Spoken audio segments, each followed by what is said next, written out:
You can give them resources as well, like PDFs, educational documents, and that helps the patient hit their thresholds consistently, helps them get better outcomes. But the key thing that I want you to understand is that you're not creating like new clinical work. You're just documenting, or the software that we have is keeping track of the documenting and the structuring that was already happening informally, right? The check-ins that used to happen in the parking lot after a session or before a session, those are now billable.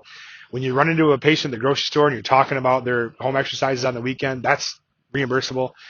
The text message, questions about whether a certain exercise should match, or the email that you get, those are billable. The engagement that keeps the patient from quitting in week 3, that's billable, right? That's the shift that RTM creates. And I think it's important to really think through that, right? It's what you're already doing. Here's something I didn't really expect.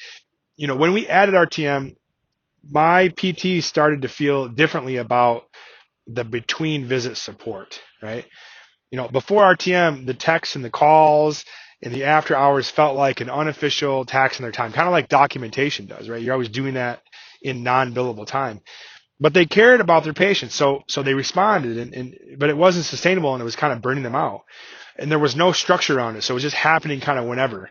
You're responding almost to like these urgent messages. And once we had RTM in place, that same care now has a structure, right? It was monitored by our remote team, right? It was documented, and it was recognized clinically and financially, and as a part of the treatment plan, right? And that shift in how your team thinks about between visit care matters, right?